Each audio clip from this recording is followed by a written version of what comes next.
Hello guys, कैसे हैं आप लोग। उम्मीद करता हूं कि आप सब बहुत अच्छे होंगे। आज इस चैप्टर का लेक्चर नंबर 3 है। ये लेक्चर नंबर 3 है। मैं 3 कर दूंगा अभी इसको। हाँ, तो आज इस चैप्टर का लेक्चर नंबर 3 है, जिसका नाम है chemical reactions and equations. Class 10th का चैप्टर नंबर फर्स्ट है साइंस का। तो चलिए आज का लेक्चर स्टार्ट करते हैं। लास्ट लेक्चर में हमने क्या करा था, लेक्चर नंबर 2 में कैरेक्टरिस्टिक्स ऑफ केमिकल रिएक्शंस पढ़ा था। और कैरेक्टरिस्टिक्स ऑफ केमिकल रिएक्शंस में हमने evolution of gas and formation of precipitate and change in colour, first second and fourth characteristics थे, ये हमने पढ़ लिए थे। आज इसको और आगे कंटिन्यू करेंगे। और ये हमारी थर्ड वाला जो कैरेक्टरिस्टिक है और ये फिफ्थ, ये दो कैरेक्टरिस्टिक्स रह गए थे, यानी चेंज इन टेम्परेचर और चेंज इन स्टेट। ये आज के लेक्चर में हम कंप्लीट करेंगे। लास्ट लेक्चर्स में हमने ये देख लिए थे कैरेक्टरिस्टिक्स ऑफ केमिकल रिएक्शंस क्या होती हैं, किसको बोला जाता है। इसका दूसरा नाम मैंने आपको बताया था कि observation that help determine a chemical reaction, यानी वो ऑब्जर्वेशन जिससे आपको ये पता चले कि केमिकल रिएक्शंस हो रही हैं या केमिकल रिएक्शन होने का पता बताएं। तो ये कुछ चीजें थी जिससे हम क्या बता सकते हैं कि केमिकल रिएक्शंस हो रही हैं। इसमें से हमने इवोल्यूशन ऑफ गैस के एग्जांपल्स देख लिए थे। क्या होता है इवोल्यूशन ऑफ गैस, कैसे गैस रिलीज होती है, कौन सी रिएक्शंस में होती है, वो रिएक्शंस कैसी होती हैं, इनके एग्जांपल्स देख लिए थे हमने लास्ट लेक्चर में। फॉर्मेशन ऑफ प्रेसिपिटेट भी हमने देख लिया था लास्ट लेक्चर में। इस वाले लेक्चर में हम देखेंगे चेंज इन टेम्परेचर और चेंज इन स्टेट। तो चेंज इन टेम्परेचर से स्टार्ट करते हैं। और हम इस आज के लेक्चर में हम केमिकल रिएक्शन जो है वो ऑलमोस्ट तो नहीं, लेकिन 60% कंप्लीट कर देंगे। केमिकल रिएक्शन जो हमारा टॉपिक है वो 60% आज कंप्लीट हो जाएगा। इसके बाद टाइप्स ऑफ केमिकल रिएक्शन रह जाएगा। लेकिन उसको करने से पहले हम केमिकल इक्वेशंस करेंगे। केमिकल इक्वेशंस करेंगे लेक्चर नंबर 4 में। ये लेक्चर नंबर 3 है, ये हमारा लेक्चर नंबर 3 है। हम नेक्स्ट लेक्चर नंबर 4 में केमिकल इक्वेशंस करेंगे। आज क्या करेंगे, इसको कुछ कंप्लीट कर लेंगे, कैरेक्टरिस्टिक्स जो होंगी केमिकल रिएक्शंस की कंप्लीट कर लेंगे। फिर इसके बाद हम कुछ देखेंगे कि हमने अभी तक 3 लेक्चर में, यानी फर्स्ट लेक्चर जिसमें हमने इंट्रोडक्शन पढ़ा था चैप्टर का, सेकंड लेक्चर जिसमें हमने केमिकल रिएक्शन स्टार्ट करा था, थर्ड लेक्चर जिसमें कैरेक्टरिस्टिक्स ऑफ केमिकल रिएक्शन खत्म करेंगे। इन तीनों लेक्चर्स में जो हमने थ्योरी पढ़ी उससे रिलेटेड कुछ क्वेश्चंस लेकर आया हूं मैं आपके लिए, इंपॉर्टेंट क्वेश्चंस, जो वो देखेंगे कि वो हम कर सकते हैं या नहीं कर सकते। ओके, तो उससे पहले खत्म कर लेते हैं कैरेक्टरिस्टिक्स ऑफ केमिकल रिएक्शन का टॉपिक जो है हमारा। स्टार्ट करते हैं यहाँ से चेंज इन टेम्परेचर से। लास्ट हमने चेंज इन कलर कर लिया था, जिसका ये एग्जांपल था। ये मैंने समझाया था आपको कि इधर पर्पल कलर होता है, इधर जाके हमारा कलरलेस हो जाता है। तो चेंज इन कलर तो हो चुका था हमारा। चेंज इन टेम्परेचर स्टार्ट करते हैं। चेंज इन टेम्परेचर का मैं एग्जांपल लिखता हूँ। ओके,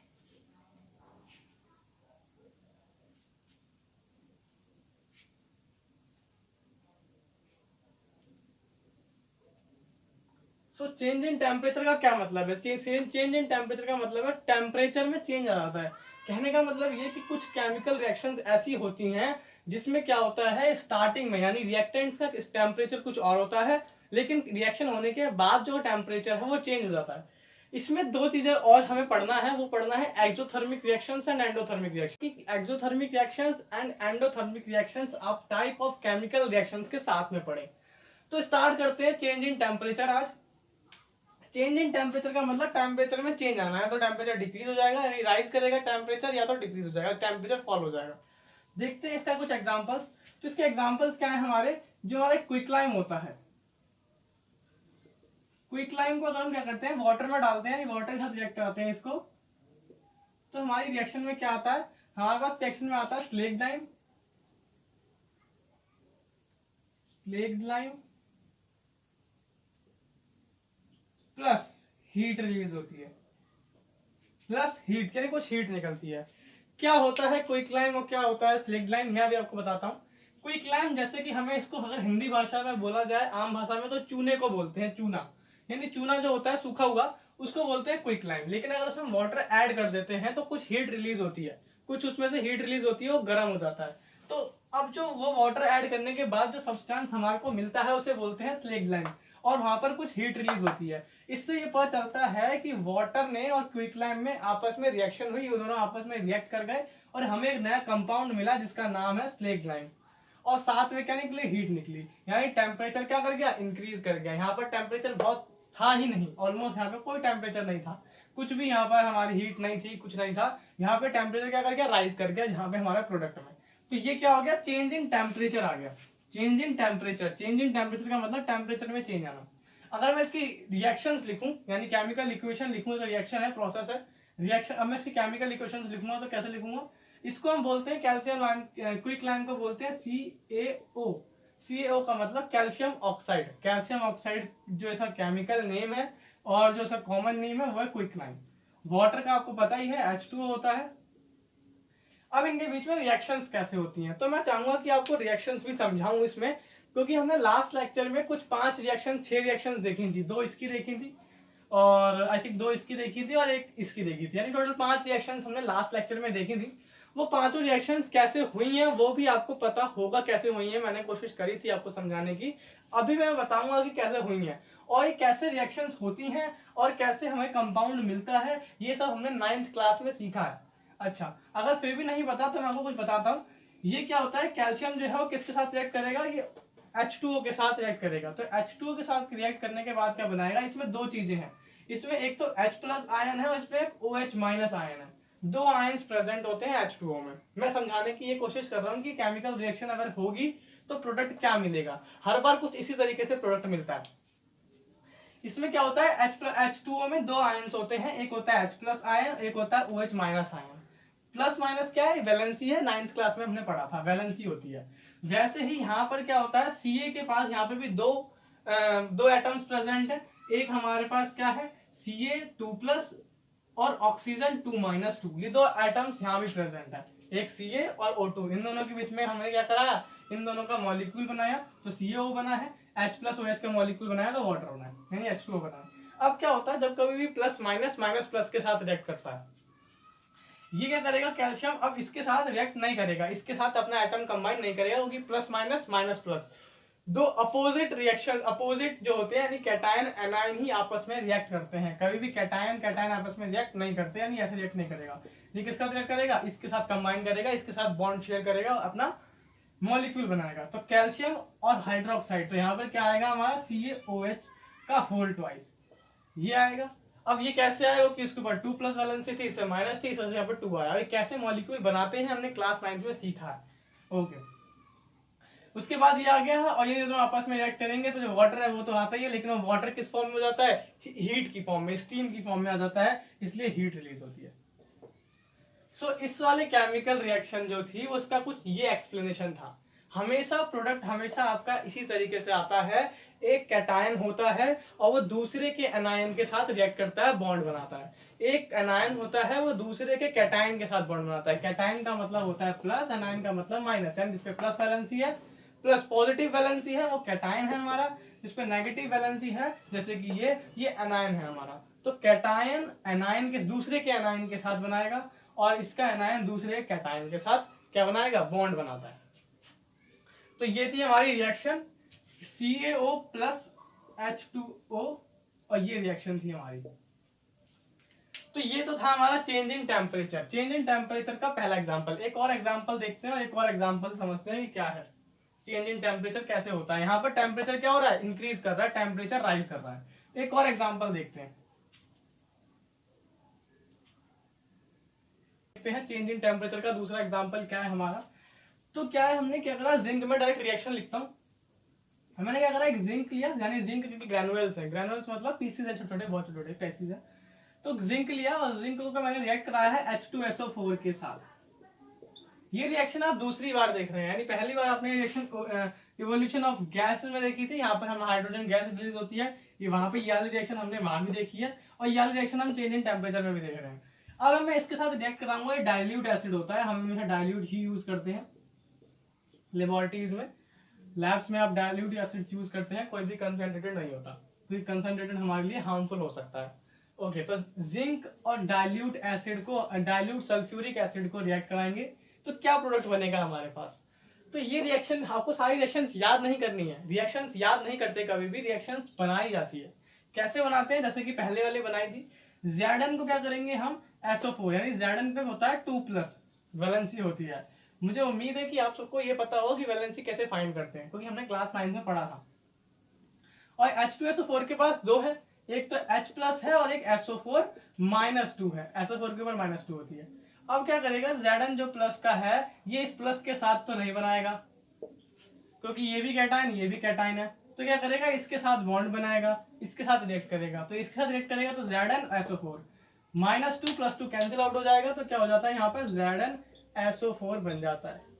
ZnSO4 +2 -2 कैंसिल आउट हो जाता है, दोनों का सेम सेम, मतलब किसी के नीचे भी 2 नहीं लिखते दोनों में। तो क्या बनता है, ZnSO4 बनता है, प्लस में H2 गैस रिलीज होती है, इसका मतलब है कि रिलीज हो रही है, निकल रही है। अब यहाँ पर इस वाले में टेम्परेचर का क्या लेना देना है, टेम्परेचर का ये लेना देना है कि यहाँ पर जब हम इसके साथ रिएक्ट करते हैं तो जो ये कंपाउंड मिलता है, जो हमें ये प्रोडक्ट मिलता है, उसका टेम्परेचर राइज कर जाता है। टेम्परेचर क्या कर जाता है, राइज कर जाता है, टेम्परेचर राइज हो जाता है हमारा। टेम्परेचर इंक्रीज हो जाता है यहाँ पे, इससे हमें ये पता चल जाता है कि अच्छा Zn और SO4 के बीच में, H2SO4 के बीच में क्या हुई होगी, रिएक्शन हुई है।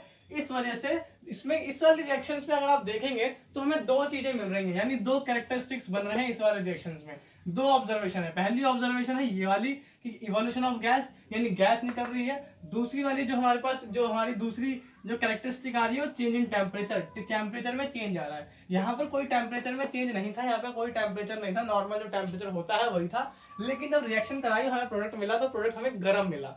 गर्म मिलने का मतलब हॉट था, हीट थी उसके अंदर, और वो क्या था, टेम्परेचर राइज था। तो हमें ये समझ में आया कि अच्छा इन दोनों के बीच में रिएक्शन हुई होगी, और रिएक्शन होने के बाद हमें जो नया सब्सटेंस या नया प्रोडक्ट मिलेगा, ये जो बना है वो ZnSO4 बना है। ओके, तो ये हमारी इसकी दूसरा एग्जांपल था, ये हमारा था चेंज इन टेम्परेचर का। अब हम बात करते हैं चेंज इन स्टेट की, कि स्टेट क्या होता है। स्टेट का मतलब होता है, जैसे 3 स्टेट होती हैं बेसिकली हमारी, solid, liquid, gas.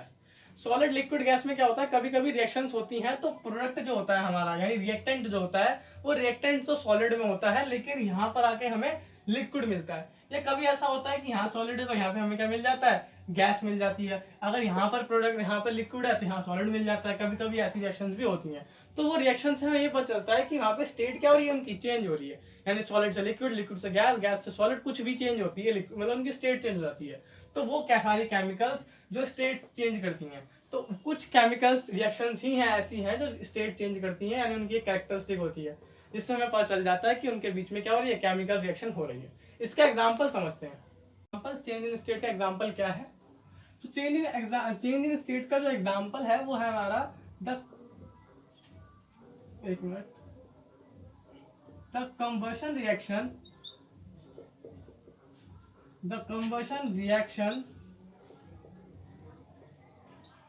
of a candle wax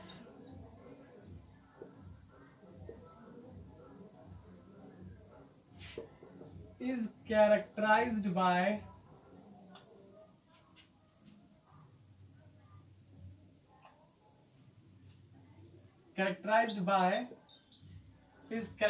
by change in state।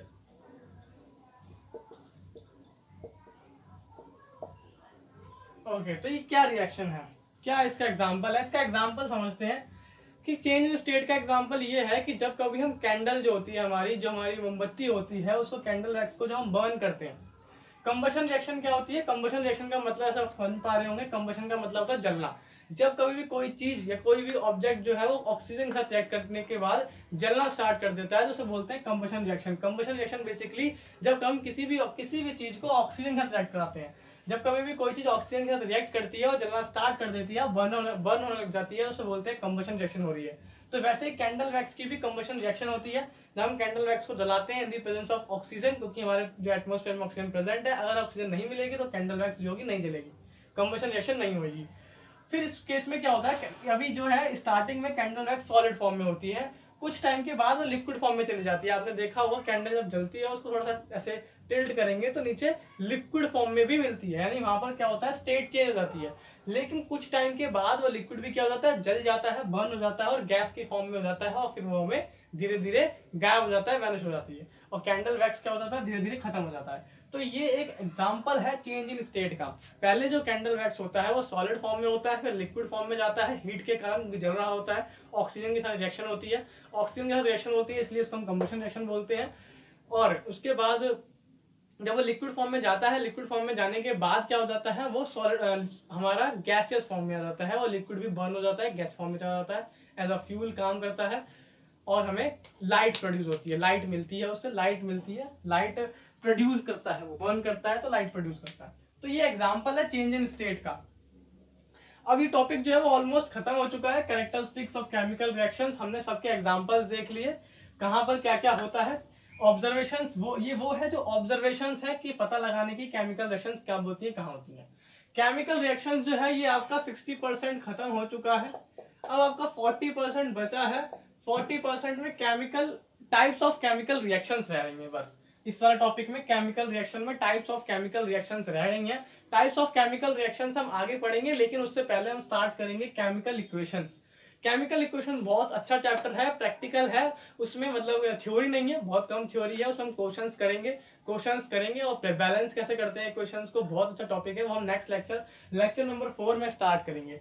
आज मैं चाहता हूं कि इस लेक्चर में क्या हो, ये टॉपिक खत्म हो चुका है, हम कुछ क्वेश्चंस करते हैं, क्वेश्चंस डिस्कस करते हैं, क्या हम क्वेश्चंस कुछ कर सकते हैं ये 3 लेक्चर लेने के बाद। तो क्वेश्चंस देखते हैं। क्वेश्चंस है जो मैं इंपॉर्टेंट क्वेश्चंस कुछ लेकर आया हूं, उससे क्या होगा आपका इस चैप्टर, इस टॉपिक पे केमिकल रिएक्शन और कैरेक्टरिस्टिक्स ऑफ केमिकल रिएक्शंस पे और अच्छे समझ में आएगा चैप्टर की कैसे है ये क्वेश्चंस। देखते हैं। पहला जो क्वेश्चन है हमारा वो है define chemical reaction with an example, कि केमिकल रिएक्शन को डिफाइन करो एक एग्जांपल के साथ। तो आपको क्या करना है, इसमें कोई केमिकल रिएक्शन की 2 डेफिनेशन मैंने आपको बताई है, किसी भी एक डेफिनेशन को आप इसमें लिख सकते हैं, उसके बाद एक एग्जांपल बताए हैं। तो इतने सारे हमने केमिकल रिएक्शंस के भी एग्जांपल करे हैं, केमिकल रिएक्शंस लिखी हैं, उसमें से कोई भी आप एक एग्जांपल इसमें लिख सकते हैं। तो अभी मैं इसका आंसर नहीं लिखने वाला, क्योंकि ये सारी चीजें मैं आपको लिखवा चुका हूँ पहले भी, सेकंड लेक्चर में भी और थर्ड लेक्चर में भी के स्टार्टिंग, सॉरी फर्स्ट लेक्चर में भी और सेकंड लेक्चर के स्टार्टिंग में मैंने आपको इसकी डिफाइन बताई थी, समझाया भी था। तो ये फर्स्ट जो क्वेश्चन था ये कई बार पूछा गया है, पेपर में पूछा जाता है कि केमिकल रिएक्शंस क्या होती हैं, 2 नंबर में आता है 2 मार्क्स का, कहते हैं एग्जांपल के साथ बताओ। उसके बाद सेकंड जो क्वेश्चन है वो है state 2 characteristics of chemical reaction when dilute H2SO4 react with zinc ग्रैन्युल्स। यानी ग्रैन्युल्स मैंने बताया आपको छोटे छोटे पीसेस होते हैं जिंक के, तो उसको जिंक ग्रैन्युल्स बोलते हैं। जिंक को रिएक्ट कराया है H2SO4 के साथ, तो बताओ इसमें कौन सी 2 कैरेक्टरिस्टिक्स, केमिकल रिएक्शन की कौन सी 2 कैरेक्टरिस्टिक्स आ रही हैं। तो मैंने अभी जस्ट थोड़ी देर पहले आपको बताया था इसका आंसर, कि क्या करते हैं हम Zn को रिएक्ट कराते हैं जब H2SO4 से, तो क्या मिलता है हमें, ZnSO4 मिलता है, प्लस में H2 गैस रिलीज होती है। तो पहला तो हो गया इवोल्यूशन ऑफ गैस, इसका आंसर क्या हो गया, पहला आंसर इसका 2 कैरेक्टरिस्टिक्स बतानी है। तो पहला तो हो गया कि इवोल्यूशन ऑफ गैस, यानी कौन सी गैस, हाइड्रोजन गैस। दूसरी कैरेक्टरिस्टिक है राइज इन टेम्परेचर, टेम्परेचर में चेंज आना, यानी चेंज इन टेम्परेचर। यहाँ का टेम्परेचर जो होता है वो क्या होता है, राइज कर जाता है एज कम्पेयर टू यहाँ पे। रिएक्टेंट में कोई टेम्परेचर राइज या फॉल नहीं करता, लेकिन यहाँ पे टेम्परेचर राइज कर जाता है। कुछ केसेस में ऐसा भी होता है कि टेम्परेचर फॉल कर जाता है, यानी स्टार्टिंग में टेम्परेचर ज्यादा होता है लेकिन बाद में टेम्परेचर बहुत ठंडा हो जाता है, यानी हमें प्रोडक्ट बहुत ठंडा मिलता है। कभी कभी ऐसा भी होता है, वो रिएक्शंस भी होती हैं। तो सेकंड का यही इसका एक वो था। आपको क्या करना है, इस वाले क्वेश्चन में ये रिएक्शन लिखनी है, साथ में बताना है फर्स्ट कैरेक्टरिस्टिक्स है इवोल्यूशन ऑफ गैस जो कि हाइड्रोजन गैस है। सेकंड बताना है, सेकंड जो है वो है चेंज इन टेम्परेचर, टेम्परेचर क्या होता है, राइज इन टेम्परेचर लिखना है। ओके, तो थर्ड जो क्वेश्चन है हमारा, थर्ड क्वेश्चन ये वाला, इसमें बोला है state 1 characteristics of each of the following, यानी इसमें से हर एक की कैरेक्टरिस्टिक्स लिखनी है। ये जो क्वेश्चन है इसमें मैं आपको सेकंड और थर्ड बताता हूं, आपको ये होमवर्क है, ये आपका होमवर्क क्वेश्चन है। ये अगर आपको नहीं आएगा तो नेक्स्ट लेक्चर के स्टार्टिंग में डिस्कस करेंगे। ये आपका होमवर्क क्वेश्चन है, आप मुझे नीचे कमेंट बॉक्स में कमेंट करके बताएंगे इसका आंसर, कि लेमन जूस को अगर हम पोटेशियम परमैंगनेट के साथ रिएक्ट करेंगे तो कौन सी कैरेक्टरिस्टिक्स शो करेगा। 5 कैरेक्टरिस्टिक्स हैं, change in colour, evolution of gas, formation of precipitate, change in temperature, change in state. 5 में से कौन सी कैरेक्टरिस्टिक ये शो करेगा, ये आपको बताना है। अच्छा, मैं सेकंड वाली थर्ड वाली मैं करा देता हूँ। Quick lime is treated with water, quick lime मैंने बताया कैल्शियम ऑक्साइड को बोलते हैं। इसकी रिएक्शंस भी अभी हमने लिखी थी कि कैल्शियम ऑक्साइड को वाटर के साथ रिएक्ट करते हैं तो कैल्शियम हाइड्रोक्साइड बनता है, प्लस हीट निकलती है। इसकी मैंने अभी क्या बताई थी आपको, रिएक्शन बताई थी। तो चेंज इन टेम्परेचर में ये भी क्या है, इसका आंसर है चेंज इन टेम्परेचर, यानी यहाँ पे क्या आएगा, चेंज इन टेम्परेचर आएगा सेकंड वाले का।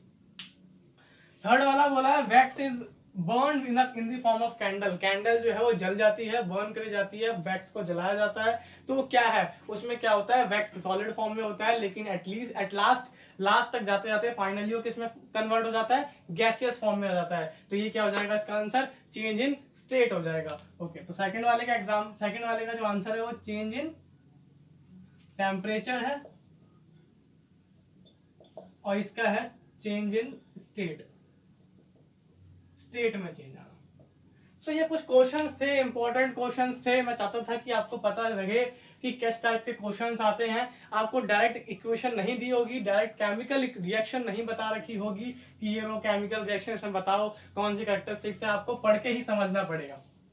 तो ये वाला lemon juice react with potassium permanganate, इसमें कौन सी कैरेक्टरिस्टिक्स आ रही है, किस कैरेक्टरिस्टिक्स में फॉल करेगा, किसका ये एग्जांपल है, ये आप मुझे नीचे कमेंट बॉक्स में कमेंट करके बताओगे इसका आंसर। और अगर आपको नहीं आएगा तो मैं नेक्स्ट लेक्चर में, इसके स्टार्टिंग में हम ये डिस्कस कर लेंगे। सो आज के लेक्चर में बस इतना ही। नेक्स्ट लेक्चर से हम केमिकल इक्वेशन स्टार्ट करेंगे। केमिकल रिएक्शन में बता चुका हूँ कि ऑलमोस्ट खत्म हो गया है। केमिकल रिएक्शंस में बचा है वो बचा है types of chemical reactions. Chemical reactions हम बाद में बात करेंगे, पहले केमिकल इक्वेशंस पढ़ेंगे। तो मिलते हैं नेक्स्ट लेक्चर में। Thank you guys.